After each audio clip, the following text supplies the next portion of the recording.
آیا تاسې پوهیږئ چې په نړۍ کې هغه کوم ځایونه دي چې هلته الوتکې ته د فلایټ یا د پرواز کولو اجازه نشته؟ داسې سیمو ته په انګریزي کې نو فلایټ زون سیمې ویل کېږي او دا نو فلایټ زون سیمې د نړۍ په کومو هیوادونو کې موجودې دي. دا ټول معلومات را سره په دې ویډیو کې وګورئ.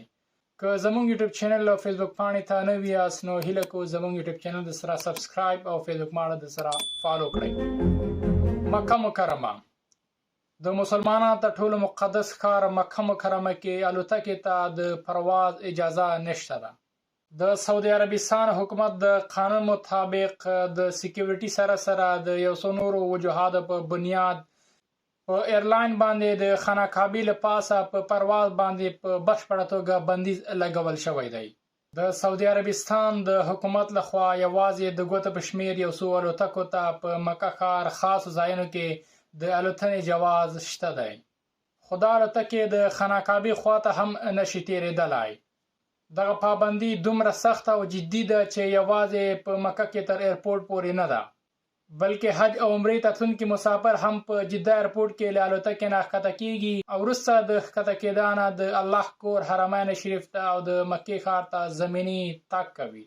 خو یو څه خلک بیا دا هم وایي چې په مکه ښار کې بالخصوص د خانقابي له پاسه یو مقناطیسي فیلډ موجود دی او د دغه مقناطیسي فیلډ له وجې نشي کولای چې الوتکې د هغه له پاسه پرواز وکړي او که چیرې یو الوتکه د تېرېدلو هڅه وکړي نو هغه په خپله په مکمل ډول تباه کېږي.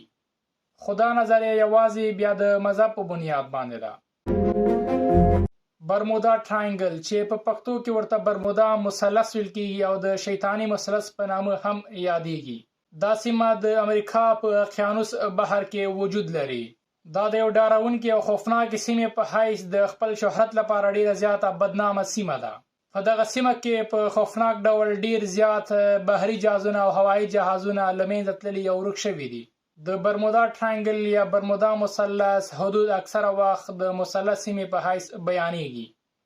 دغه یاد سیمه په انتهایی ډول ډیره زیاته خوفناک او ډارونکې سیمه بلل کېږي. د دغه یاد سیمې په اړه خلک داسې وایي چې په دغه سیمه کې یو مقناطیسي فیلډ وجود لري، په کومه وجه چې په دغه سیمه باندې تېرېدونکي هوایي او بحري جهازونه په خپله له منځه ځي او ورکېږي. خو یو څه خلک بیا دا دعوه هم کوي چې په دغه سیمه کې دجال شتون لري. انشاءالله په راتلونکي وخت کې به د برمودا مثلث یا برمودا ټراینګل په اړه تاسو سره مکمل ډول معلومات شریک کړم. شاید دا هر څه حقیقت لري او که نه لري. که ویډیو مو خوښه شوي نو حتما یې له نورو ملګرو سره شریکه کړئ او زموږ یوټیوب چینل د سره سبسکرایب کړئ. تر بیا او بلې ویډیو مو په لوی الله سپارم. ښه وخت. مننه.